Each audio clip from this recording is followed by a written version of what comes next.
Assalamu alaikum, my dear audience. Happy Ramzan to all of you. I hope everyone is doing well. A very warm welcome to my YouTube channel. We are going to start a lecture series of strategic management. In this series, we will learn about different key strategic models. So let's start our first model, which is relevant to PEST analysis. PEST is basically abbreviation of political, economic, social and technological factors. It's basically a framework that can be used to analyze the macroeconomic in which an organization operates by identifying the political, economic, social and technological factors that make up the environment. So अगर हम लोग बात करें paste analysis की तो हम लोग इसमें डिस्कस क्या करने जा रहे हैं कि कौन से ऐसे फैक्टर्स हैं जो कि बेसिकली हमारे लिए इम्पॉर्टेंट हैं जब मैनेजमेंट डिसीजन मेकिंग कर रही होती है किसी भी स्ट्रेटजी के हवाले से।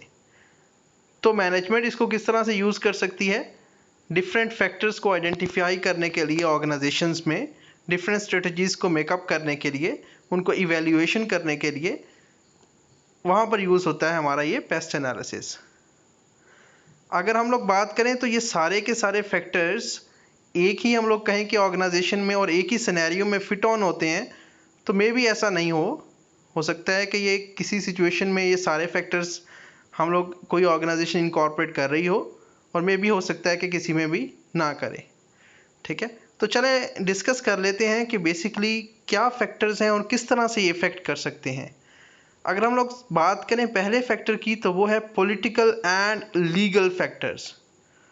अगर हम लोग बात करें किसी भी ऑर्गेनाइजेशनल पॉइंट ऑफ व्यू से तो जब ऑर्गेनाइजेशंस अपनी पॉलिसीज़ बना रही होती हैं, जब ऑर्गेनाइजेशन अपनी स्ट्रेटजी बना रही होती हैं, कोई ऐसा काम करने जा रही होती हैं जो कि उसकी फ्यूचर ओरिएंटेशन के लिए होता है, तो उसको कुछ चीज़ों का ख्याल रखना पड़ता है। उसमें गवर्नमेंट पॉलिसी और लीगल रेगुलेशन जिस कंट्री में वो ऑर्गेनाइजेशन ऑपरेट कर रही है वहाँ की क्या गवर्नमेंट की पॉलिसीज़ हैं रिगार्डिंग उस इंडस्ट्री के रिगार्डिंग हो सकती हैं, उस ऑर्गेनाइजेशंस के हवाले से हो सकती हैं और उनके क्या लीगल रेगुलेशंस हैं, इनको समझना बहुत ज़रूरी है। जैसे कि अगर हम लोग एग्जांपल के तौर पर लें तो डाटा प्रोटेक्शन एक बहुत ही इम्पॉर्टेंट चीज़ है जब ऑर्गेनाइजेशन को क्या करनी है, उनको अपने माइंड में रखना है जब वो स्ट्रेटजीज़ बना रहे होंगे। डाटा प्रोटेक्शन से क्या मुराद है, हमने जो अपने कस्टमर्स का डाटा है उसको किस तरह से प्रोटेक्ट करना है ताकि जो कस्टमर का डाटा है या हमारे सप्लायर्स का डाटा है या जितनी भी ट्रांजैक्शन एक ऑर्गेनाइजेशन कर रही है उसका वो किस तरह से उसको सेफ हैंड में लेकर आ सकती है, ऐसा ना हो कि वो इंफॉर्मेशन मिसयूज़ हो जाए।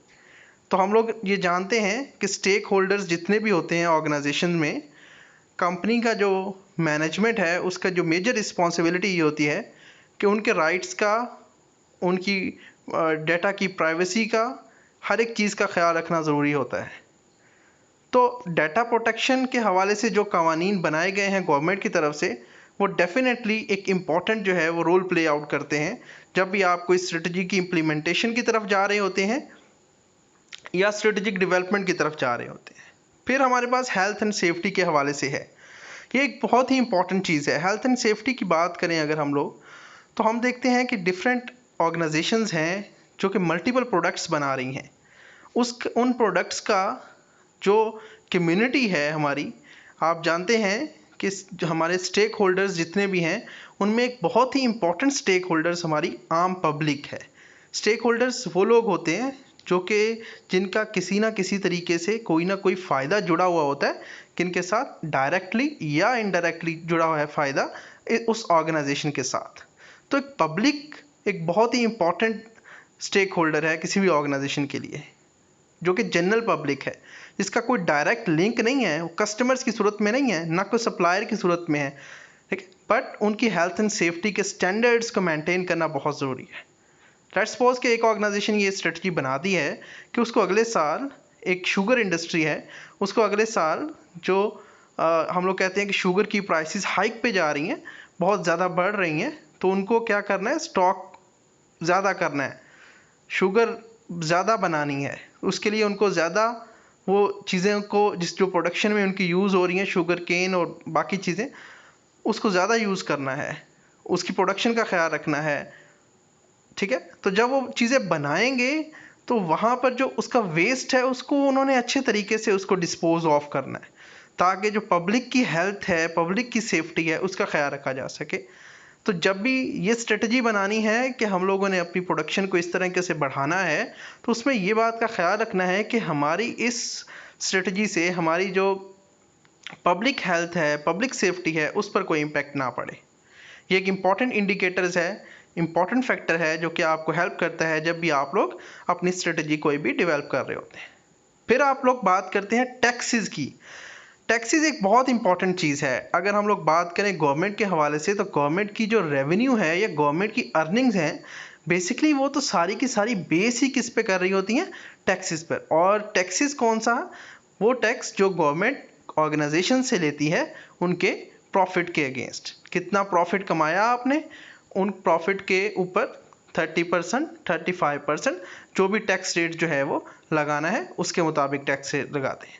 तो हम लोगों ने जो भी स्ट्रेटजी बनानी है, ऑर्गेनाइजेशन ने इस बात को मद्देनज़र रखते हुए बनानी है कि हम लोगों ने गवर्नमेंट की जो टैक्सेशन की पॉलिसी है उसको हमारे सामने होना चाहिए कि गवर्नमेंट कुछ सेक्टर्स पर हम लोगों को रिबेट देती है। अगर हम लोग किसी ऐसे, जब भी स्ट्रेटजी को कोई भी हम लोग को, हमारे पास डिफरेंट ऑप्शंस हैं, उसमें से हम लोग एक ऑप्शन पिक कर रहे हैं, तो हम लोग इस बात को भी कंसीडर कर सकते हैं कि क्या गवर्नमेंट इस पर रिबेट दे रही है हमें, क्या इस पर टैक्स इंसेंटिव्स मिल रहे हैं हम लोगों को कि नहीं मिल रहे। अगर हम लोगों को वो टैक्स इंसेंटिव्स मिल रहे हैं तो बेसिक डेफिनेटली हम लोग बाकी ऑप्शंस को देखते हुए उस ऑप्शन को ज़्यादा गौर से देखेंगे। ठीक है, तो फिर हमारे पास एक इम्पॉर्टेंट फैक्टर हो गया टैक्सेस के हवाले से। इसके अलावा हम लोग इसके दूसरे पॉइंट ऑफ व्यू से भी इसको देख सकते हैं कि हम लोग अपनी प्रॉफिटेबिलिटी के हवाले से भी देखें कि क्या हमारी कितनी प्रॉफिट हम लोग जनरेट करेंगे और हम लोगों को कितना जो है वो टैक्स जो है वो देना पड़ेगा। देन ट्रेड रेगुलेशंस, ये भी इंपॉर्टेंट चीज़ है। ट्रेड रेगुलेशन से मुराद विद इन द कंट्री कितनी कौन सी रेगुलेशंस जो है वो ट्रेड के हवाले से जो है वो इम्प्लीमेंटेड है गवर्नमेंट की तरफ से। हम लोगों को उन चीज़ों का भी ख्याल रखना है जब भी अपनी कोई स्ट्रेटजी बना रहे होते हैं। तो ओवरऑल हम लोगों को ये पता चल गया कि जनाब पॉलिटिकल और एक लीगल फैक्टर जो है वो एक बहुत ही इम्पॉर्टेंट फैक्टर हो सकता है जब भी हम लोग कोई स्ट्रेटजिक डेवलपमेंट की तरफ जाते हैं या स्ट्रेटजिक एनालिसिस की तरफ जाते हैं। ठीक है, तो की स्ट्रेटजिक मॉडल में हम लोग पढ़ रहे हैं सबसे पहला मॉडल जो कि रेलेवेंट है पेस्ट के, और पेस्ट में हम लोगों ने पहला फैक्टर को अंडरस्टैंड कर लिया कि पॉलिटिकल एंड लीगल फैक्टर्स को ध्यान में रखना बहुत ज़रूरी है। चलिए चलते हैं अपने जो नेक्स्ट वेरिएबल है उसकी तरफ, जो कि है इकोनॉमिक फैक्टर। अब देखिए जी, नेशनल इकोनॉमिक फैक्टर्स हों या इंटरनेशनल फैक्टर्स हों, इकोनॉमिकली हम लोगों को ये दोनों के दोनों इफ़ेक्ट करते हैं एक बिजनेस को। कैसे इफ़ेक्ट करते हैं, आप एग्जांपल ले लिए इन्फ्लेशन की। इन्फ्लेशन क्या है, इन्फ्लेशन है या अनएम्प्लॉयमेंट की बात कर लेते हैं। इन्फ्लेशन के बढ़ने की वजह से हमारे पास हम लोगों की जो लोगों की जो बाइंग पावर है वो कम होती है। लोगों की जो बाइंग पावर कम होती है तो हम लोगों को जो प्रोडक्ट की प्राइसेस बनानी है, प्रोडक्ट की जो कॉस्ट में हम लोगों को मटेरियल यूज़ करना है, वो इस हवाले से हम लोगों को यूज़ करना है कि हम लोग जो भी स्ट्रेटजीज़ ऑफ प्रोडक्शन के हवाले से बनाएंगे या कस्टमर्स को अट्रैक्ट करने के हवाले से बनाएंगे, तो हम लोगों को इस बात को मद्देनज़र रखना पड़ेगा कि जनाब इकोनॉमिकली हालात कैसे हैं कंट्री के। अगर इकोनॉमिकली हालात बहुत अच्छे नहीं हैं तो हम लोगों को प्राइसेस कितनी रखनी चाहिए। एक जो प्रोडक्ट आप बना रहे हैं, क्या अगर लोगों की इतनी बाइंग पावर नहीं है कि वो चीज़ उसको ख़रीद सकें, तो ये बहुत मुश्किल हो जाएगा। फिर अनएम्प्लॉयमेंट का एक इम्पॉर्टेंट फैक्टर है। देन इंटरेस्ट रेट, सबसे इम्पॉर्टेंट एक चीज़ किसी भी ऑर्गेनाइजेशंस के लिए क्या होती है, उसका कैपिटल स्ट्रक्चर किस तरह से वो डेवलप करेंगे। क्या वो इक्विटी का पार्ट ज़्यादा लेंगे, क्या वो लोन्स की तरफ जाएंगे।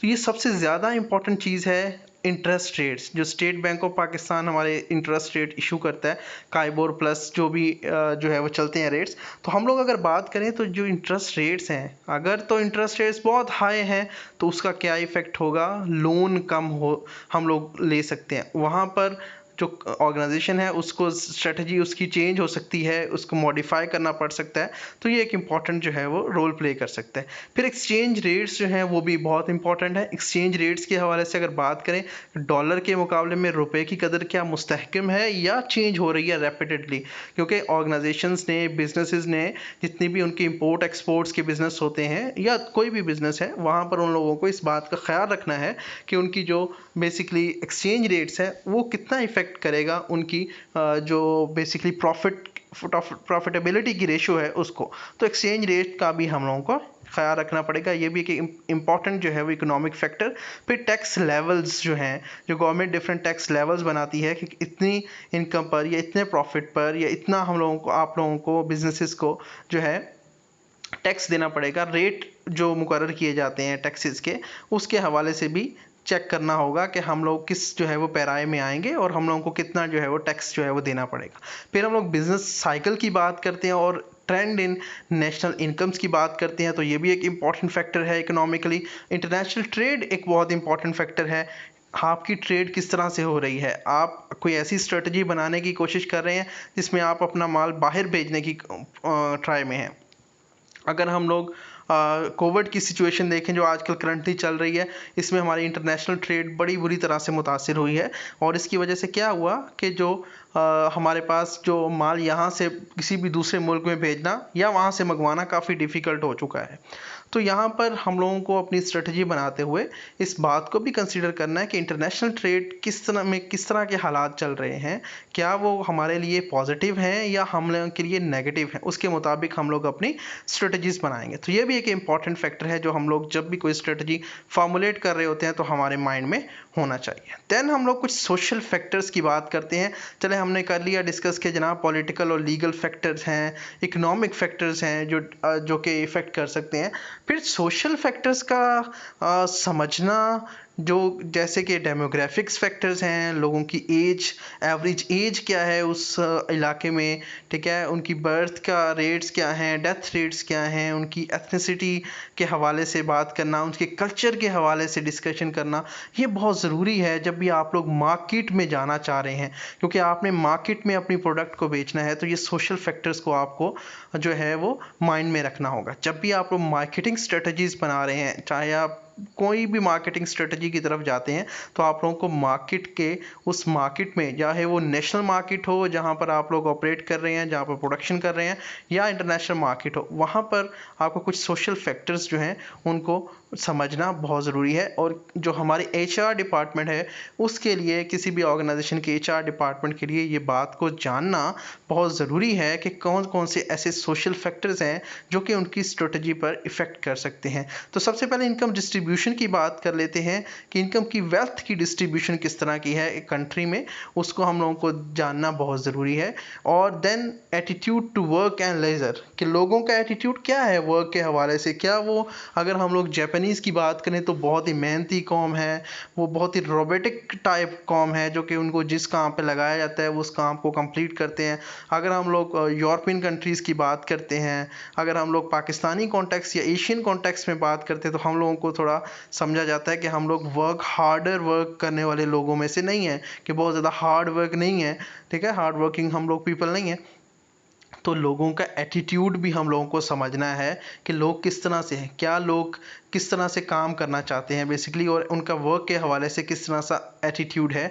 ये एचआर डिपार्टमेंट के लिए ज़रूरी है, क्योंकि उन्होंने क्या करनी है, अपने जब भी स्ट्रेटजी फार्मुलेट करनी है, कोई प्रोडक्ट डेवलपमेंट की तरफ जा रहे हैं, कोई भी और स्ट्रेटजी की तरफ जा रहे हैं मार्केटिंग की, तो हम लोगों ने कोई प्रोफेशनल हायर करने हैं। तो प्रोफेशनल्स को हायर करते हुए ये फैक्टर आपका बहुत ही इंपॉर्टेंट जो है वो किरदार अदा करेगा। फिर लाइफ स्टाइल एंड चॉइसेस, जैसे अभी मैंने बात की कि आप लोगों ने जितनी भी आपकी प्रोडक्ट्स हैं जो आपके डेफिनेटली एंड कस्टमर्स ने ख़रीदनी है, जब आप कस्टमर्स की बात करते हैं, कस्टमर्स तक पहुंचना चाहते हैं, तो उनकी लाइफस्टाइल, उनकी चॉइसेस, वो किस तरह की प्रोडक्ट चाह रहे हैं, वो जानना बहुत ज़रूरी है। तो ये मार्केट नॉलेज आपको बताएगा, ये जो सोशल फैक्टर्स हैं ये आपको बताएंगे। सो बेसिकली ये हो गए हमारे जनाब सोशल फैक्टर। तो हमारे पास पेस्ट में से 3 फैक्टर डिस्कस हो गए, political and legal, E for economic and S for social factor.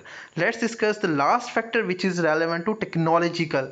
Technological factors की जब भी बात करते हो तो हम लोग आजकल टेक्नोलॉजिकल ईरा है, डिजिटाइजेशन का ईरा है, डिजिटलाइजेशन का ईरा है, हम लोग बात करते हैं ई कॉमर्स की बात कर रहे हैं हर तरफ। तो ये बहुत ही जो डेवलपमेंट है टेक्नोलॉजी की वो हर एस्पेक्ट में बिजनेस के हेल्पफुल होती है। ठीक है, अगर हम लोग टेक्नोलॉजिकल डेवलपमेंट की बात करें तो इससे क्या होगा, हम लोग प्रोडक्ट्स एंड सर्विसेज की बात कर सकते हैं। जब हम लोग बात करेंगे टेक्नोलॉजिकल वे में कि हम लोगों को अपनी प्रोडक्ट्स में किस तरह से टेक्नोलॉजी को यूज़ करके उसको मोर इनोवेटिव और मोर जो है वो फ्लेक्सिबल लेकर आना है। आजकल जो है वो ह्यूमन पावर की बजाय रोबोटिक यूज़ जो है वो यूरोपियन कंट्रीज़ में तो बहुत बढ़ गया है। होपफुली एशियन कंट्रीज़ में भी जल्द ही ये ट्रेंड शुरू हो जाएगा, लेकिन उससे अनएम्प्लॉयमेंट का ख़तरा है। बट हम लोग अगर टेक्नोलॉजिकल बात करते हैं तो टेक्नोलॉजिकल ईरा में ये बात जो है वो ज़्यादा आसान है और ज़्यादा अच्छे तरीके से हम लोग अपनी प्रोडक्ट एंड सर्विसेज प्रोवाइड कर सकते हैं। फिर method of production and service provision, हम लोग किस तरह से अपनी प्रोडक्शन कर रहे हैं उसके अंदर किस तरह से टेक्नोलॉजी का यूज़ हो सकता है। डिफरेंट न्यू मशीन्स हम लोग यूज़ कर सकते हैं। अगर हम लोग सर्विसेज की बात करें तो हम लोगों के पास जो है वो डिफरेंट मॉडर्न टेक्निक्स आ गई हैं। हम लोग अपनी जैसे ऑनलाइन जूम के थ्रू अब जो है वो कोविड की सिचुएशन में हम लोग अपनी सर्विसेज प्रोवाइड कर रहे हैं टीचर्स, और साथ में बैंकर्स जो हैं वो प्रोवाइड कर रहे हैं थ्रू इलेक्ट्रॉनिकली ई मीडियम के थ्रू, अपनी ऐप्स के थ्रू एट्सेट्रा सारा कुछ। फिर सेल्स चैनल्स की बात करते हैं जैसे कि ई कॉमर्स है, या मीडिया की बात करते हैं, मीडिया ऑफ कम्युनिकेशन है जैसे इंटरनेट है। ये सबसे बहुत ही इंपॉर्टेंट फैक्टर्स है जिसको हम लोग कंसिडर कर सकते हैं। Then last is organisation structures to exploit technology. Organisation का एक स्ट्रक्चर किस तरह का है, क्या ऑर्गेनाइजेशंस जो हैं वो टेक्नोलॉजी अडॉप्टर्स हैं या उनको इस बात में मुश्किल है कि वो टेक्नोलॉजी को अडॉप्ट ना करें, बल्कि वो वहाँ उनको इंटरनली रेजिस्टेंस है या एक्सटर्नली रेजिस्टेंस है, हम लोग कुछ ऐसा कह सकते हैं। तो टेक्नोलॉजिकल फैक्टर्स भी बहुत इंपॉर्टेंट हैं जब भी आप लोग कोई भी अपनी स्ट्रेटजी फॉर्मुलेट कर रहे हैं या अपने जब भी कोई स्ट्रेटजिकल एनालिसिस कर रहे हैं। तो these are basically 4 points. The P for political and legal, E for economics, S for social factor and technological factor. हम लोग अगर बात करें तो गवर्नमेंट के लेवल ऑफ स्पेंडिंग कितनी वो उनकी गवर्नमेंट कितना स्पेंड करना चाहती है रिसर्च पर, उसका एटीट्यूड क्या है गवर्नमेंट का रिसर्च पर, ये भी वो चीज़ है जो कि इफ़ेक्ट करती है ऑर्गेनाइजेशन के हवाले से अगर हम लोग बात करें। चलिए लास्ट पॉइंट को थोड़ा सा मैं डिस्कस कर लूँ। कुछ लोग इसको पेस्ट को थोड़ा सा और बढ़ा देते हैं और इसको कह देते हैं पेस्टल एनालिसिस। पेस्टल एनालिसिस में ई और एल का इजाफा इन्होंने किया। ई बेसिकली रेलेवेंट हम लोग क्या करते हैं, इन्वायरमेंट के रेलेवेंट चीज़ें हम लोग इंक्लूड करते हैं। इसी पेस्ट में हम लोग जब इन्वायरमेंट को लेकर आते हैं तो हम लोग कहते हैं, और फिर लीगल फैक्टर्स जो हैं, एल फॉर लीगल फैक्टर्स, तो लीगल फैक्टर्स को भी हम लोग जो है वो कर सकते हैं। सो इन्वायरमेंट की बात करें तो बेसिकली ये क्या किसको हाईलाइट करती है, बेसिकली कॉर्पोरेट सोशल रिस्पॉन्सिबिलिटीज़ को, जो कि आजकल बहुत इंपॉर्टेंट है ऑर्गेनाइजेशंस के लिए, किसी भी जो मैनेजमेंट लेवल है उसको समझने के लिए कि उसकी जो कॉर्पोरेट सोशल रिस्पॉन्सिबिलिटीज़ हैं वो लोगों के लिए आम फलाह बहबूद के लिए क्या कर रहे हैं, तो वो भी चीज़ें कंसिडरेबल है, क्योंकि वहाँ पर लोगों की, वहाँ पर ऑर्गेनाइजेशंस की जो है वो गुडविल बनती है, वहाँ पर ऑर्गेनाइजेशन जो है वो बूस्टअप होती है। फिर लीगल की बात करें, लास्ट पॉइंट जो है वो बेसिकली एम्प्लॉयमेंट लॉज की बात करता है, एंटी डिस्क्रिमिनेशन पॉलिसीज़ की बात करता है, कस्टमर प्रोटेक्शंस की बात करता है, हेल्थ एंड सेफ्टी की बात करता है। तो बेसिकली ये चीज़ें हैं जो इंपॉर्टेंट है। होपफुली आप लोगों ने इसको अच्छे से समझ लिया होगा। अगर आपको इससे रेलेवेंट कोई भी क्वेश्चन है तो आप मुझे कमेंट में पूछ सकते हैं। Thank you so much. And next video इंशाल्लाह हमारी जो होगी वो स्वॉट एनालिसिस के हवाले से होगी, जो आप लोगों को जो हमारा नेक्स्ट जो है वो की स्ट्रेटेजिक मॉडल में 2nd नंबर मॉडल है। Thank you so much. इंशाल्लाह नई वीडियो के साथ आप लोगों के साथ दोबारा इंटरेक्ट करूँगा। अल्लाह हाफिज़।